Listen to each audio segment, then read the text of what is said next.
tiene el uso de la palabra la peticionaria por un espacio de 20 minutos. Muchas gracias. Buenos días, señor presidente, señora comisionada, señor comisionado, miembros de la Secretaría Ejecutiva, cordial saludo para los representantes del Estado, señoras y señores. Mi nombre es Juliana Bravo Valencia y soy miembro del Grupo Interdisciplinario por los Derechos Humanos, una organización con sede en la ciudad de Medellín que representa a cientos de víctimas de graves violaciones de derechos humanos en el departamento de Antioquia. En este sentido nos permitimos presentar en esta audiencia un informe general, un panorama general de la situación de graves violaciones de derechos humanos en el departamento, con 3 ejes en particular. El primero sobre el rearme y la reestructuración de los grupos paramilitares, un segundo momento sobre la situación de los defensores y las defensoras de derechos humanos en el departamento, y un tercer punto, la restitución de tierras que se está adelantando por parte del gobierno nacional. Se estima que para el año 2010 Antioquia, con cerca de 6.3 billones de hectáreas y dividida en 6 subregiones, Urabá, Occidente, Norte, Bajo Cauca, Nordeste, Magdalena Medio, Valle de Aburrá, Suroeste y Oriente, debía llegar a los 6.065.000 habitantes, que representa el 14% de la población nacional. De estos, casi 2.343.000 habitantes están concentrados en la ciudad de Medellín, es decir, el 40%.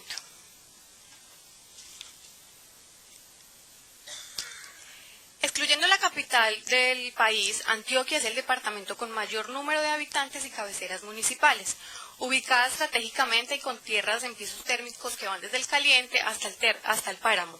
Ha sido históricamente un departamento que ha medido el termómetro económico, político y social para el país. Ha sido laboratorio para el proceso de la supuesta desmovilización y desarme de los grupos paramilitares, pero también ha sido laboratorio para el reagrupamiento de los mandos medios entre pugnas internas, que más tarde que temprano, si no se toman medidas eficaces, efectivas y reales para su desarticulación, terminarán con la consolidación de los comandantes regionales y el establecimiento de una nueva estructura de orden nacional con comando unificado. Hace 2 años estuvimos ante esta misma Comisión Interamericana y presentamos un informe que se llama Medellín a 8 años de la Operación Orión. Y en el informe dábamos cuenta del fracaso del proceso de desarme, desmovilización y reinserción de los grupos paramilitares y de la conformación narcoparamilitar que protagonizaba en Medellín Sebastián y Valenciano, de la llamada Oficina de Envigado para el control de la ciudad, luego de la extradición de Diego Fernando Murillo, alias Don Berna. Desde entonces esa guerra se saldó a favor de Sebastián, probablemente porque Valenciano se enfocó en la consolidación de unas relaciones en otros sectores del departamento y de regiones del país, como en la costa norte, con el propósito de dar una cobertura nacional e internacional de su accionar. En tanto que Sebastián se concentró en los esfuerzos para el microtráfico, en el control político social de las comunas de la ciudad de Medellín, porque este le servía como corredor estratégico en todo el territorio. Los grupos paramilitares reestructurados provenientes de todos los bloques y frentes de las Autodefensas Unidas de Colombia, primordialmente tenemos a los paisas, los rastrojos y los urabeños o autodefensas gaitanistas de Colombia, que se han ido consolidando en todo el departamento, absorbiendo en el proceso a paramilitares de base, a desmovilizados y no desmovilizados y a integrantes de nuevas bandas de todo tipo criminal susceptible de ser cooptado. El grupo Los Paisas, que fue creado a partir de la desmovilización del bloque Héroes de Tolobá de las AUC, que creó Don Berna para operar en Urabá luego de la desmovilización del bloque Cacique Nutibara en Medellín. Este fue reorganizado y fortalecido por Valenciano, un mando medio paramilitar que fue capturado en Venezuela el año pasado, en noviembre. Por otro lado, tenemos las autodefensas gaitanistas o los urabeños, que provienen de los grupos centauros de las AUC que operaban en los llanos orientales, encabezadas igualmente por 2 reconocidos paramilitares. Uno de ellos, Juan de Dios Úsuga, murió en un operativo en la policía el 1 de enero de este año. Y eso generó una retaliación que mostró el poder de las autodefensas gaitanistas, que generó un paro por más de 48 horas que paralizó gran parte de unos municipios del departamento y otros departamentos como Córdoba, Chocó, Magdalena, Sucre y Bolívar.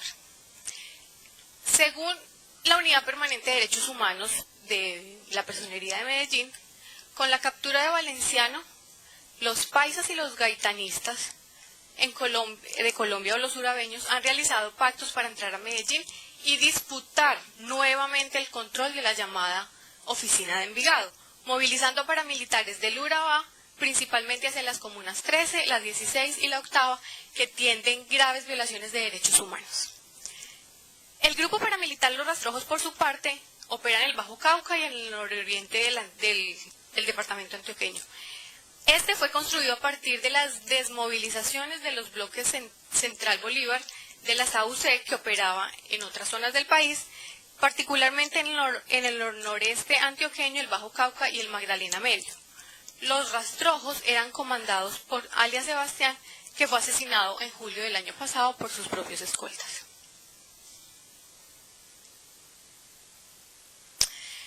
Las nuevas reagrupaciones de narcos paramilitares, sin importar la denominación que se les dé, requieren para su existencia las mismas condiciones que las antiguas AUC. Esto es, control territorial, poder político, tolerancia de la autoridad y dominación social o dominio social. Estos 4 elementos nosotros consideramos que son indispensables para que subsistan estos grupos. Son elementos que no requieren necesariamente unas bandas criminales sin el poderío que tienen estos grupos en el departamento. Una banda dedicada al atraco de entidades financieras, a desfalcos electrónicos mediante medios magnéticos, no requiere ni de tierras, ni de poder político, ni permisos militares, no tener control sobre las organizaciones sociales. Es decir, los intereses de esos grupos no se limitan al tráfico de drogas y de armas, como empresa criminal aislada del contexto sociopolítico de Colombia, como se quiere dejar ver. En particular sobre la complicidad y la participación de los miembros del Ejército y la Policía en actividades desarrolladas por estos grupos paramilitares, queremos manifestar que el 4 de agosto del año pasado se conoció el resultado de un operativo contra los grupos paramilitares Los Paisas, en el Bajo Cauca antioqueño y en el sur del departamento de Córdoba, que dio como resultado la captura de 20 integrantes, entre ellos 7 policías y 2 militares. Un resultado deseable, pero que deja un interrogante acerca de si hubo participación en estos logros de integrantes de Los Rastrojos, que había asesinado a su propio comandante esa misma semana en la misma región y había entregado a los autores del hecho armas e información, todo con el propósito de hacer acuerdos estratégicos sobre su lucha y el control territorial. Su existencia, crecimiento y accionar de estos grupos impacta en el movimiento social. Es un indicativo de que el proceso de desarme, desmovilización y reinserción de las Autodefensas Unidas de Colombia no constituyó un mecanismo eficaz para la desarticulación y desmonte de las estructuras en pos de la justicia y de la paz en Colombia. La aplicación de los procesos de desarme, desmovilización y reinserción para estos grupos es improcedente, tal como lo era para los grupos armados o las Autodefensas Unidas de Colombia, pues sus objetivos nunca fueron más allá del enriquecimiento mediante el despojo, el desplazamiento forzado, la desaparición, el asesinato. Así hubiese servido por años a los intereses del Estado colombiano en la lucha antisubversiva y en el ahogamiento de cualquier reclamación o disidencia social.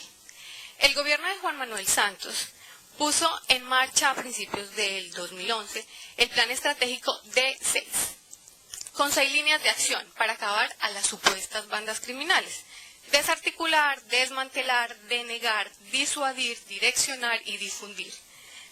A pesar de que este plan era un plan prometedor y de cifras que dan cuenta de cientos de capturas, abatimientos, decomisos de drogas y armas, los efectos aún no se ven, porque las estructuras que quedó en el pie después de la legalización de la Ley de Justicia y Paz es muy grande. La certeza de la impunidad con que quedaron en libertad 30.000 paramilitares rasos sirve para alimentar nuevamente estos grupos, porque el mensaje para las nuevas generaciones es perversamente malo. En Colombia, delinquir sí paga.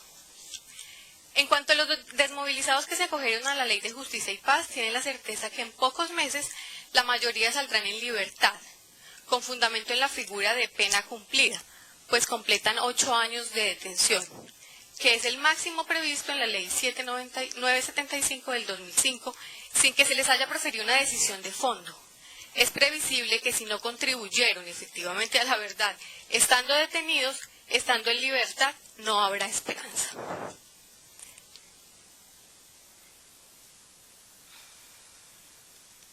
Los asesinatos, las masacres, las desapariciones forzadas, el despojo de tierras, los desplazamientos y las amenazas se siguen presentando a un ritmo muy grande en el departamento, así como en el resto del país, porque lo que sucede en Antioquia es el reflejo de muchos de la situación de lo que pasa en otras regiones del país. El 19% de 14.374 homicidios que ocurrieron en el país el año pasado sucedieron en Antioquia 2.738, solamente superado por el departamento del Valle del Cauca, en donde ocurrieron el 24%. Las cifras de homicidios, por supuesto, por sí solos no dicen nada, porque en gran parte están determinadas por los acuerdos y las confrontaciones que se dan entre los grupos armados. Por lo regular, los pactos son coyunturales y de una alianza pueden pasarse fácilmente a una cruenta lucha, disminuyendo o elevando la cifra de los homicidios, que es la misma dinámica absolutamente igualita en lo que se vivió en las épocas pasadas en Medellín, cuando el bloque Cacique Nutibara se enfrentaba al bloque Metro.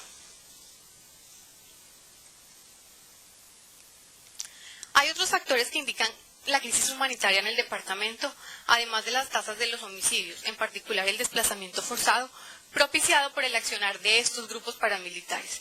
Esa es la razón por la cual la Personería de Medellín considera que, abro comillas, la eficacia de la política de seguridad ciudadana no se puede medir por la disminución en el número de homicidios, sino que es necesario tener en cuenta el incremento de las declaraciones del desplazamiento forzado.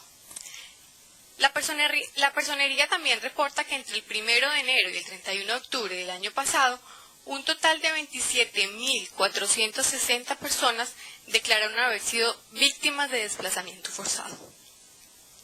El 42% provienen de otras diferentes regiones de Antioquia, el 38% corresponde al desplazamiento en el Valle de Aburrá y el 18% son personas que provienen de otras regiones del país. Adicionalmente, la Personería recibió 2.210 declaraciones de desplazamiento intraurbano, en las que se relacionan 8.434 personas. Ejecuciones extrajudiciales, desaparición forzada, homicidios y otras violaciones a los derechos humanos siguen ocurriendo en el departamento. En particular, nos referiremos a la situación de derechos humanos de las defensoras y defensores. Entre ellos, particularmente nos preocupa la situación de los líderes y las lideresas en los procesos de recuperación de tierras y los líderes y lideresas comunales en el departamento. Defender los derechos humanos es un derecho legítimo y debe ser respetado y garantizado por los estados. Sin embargo, en Colombia y particularmente en Antioquia, ese ejercicio se ha convertido en una actividad de alto riesgo. Tal como lo demuestran las cifras de asesinatos, amenazas, hostigamientos, la persecución, el hostigamiento, el desplazamiento a las que son sometidos cientos de defensores y defensoras de derechos humanos, en especial los líderes y las lideresas sociales. En el departamento de Antioquia, durante los últimos años, esta labor es estigmatizada y fuertemente atacada, siendo el 2011 un año crítico. La situación actual es grave, porque el contexto en el que se desarrolla es hostil y peligroso. Hay una situación latente de riesgo y un estado de vulnerabilidad alto para quienes denuncian, reclaman y exigen del Estado nacional, departamental y local el cumplimiento efectivo de sus obligaciones constitucionales e internacionales. Los asesinatos son la mayor expresión y la forma más violenta de acallar a las defensoras y defensoras de derechos humanos. Por eso, recogiendo varias fuentes, encontramos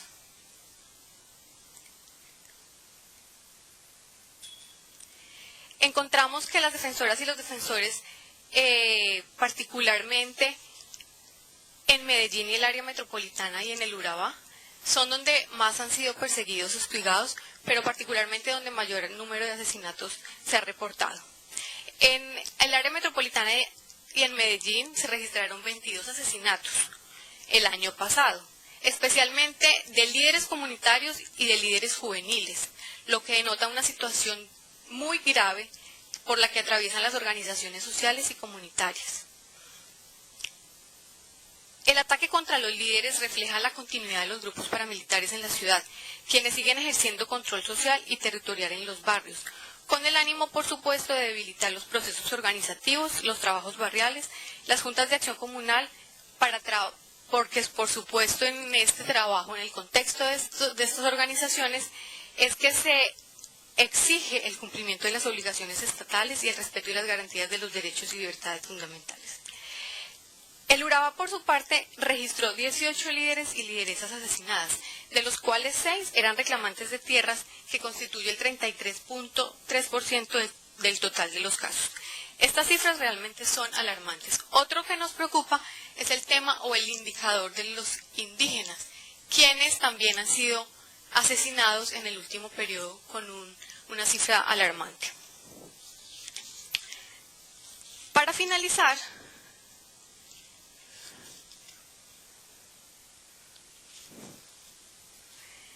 me referiré al problema y a la situación grave de los procesos de reclamación de tierras.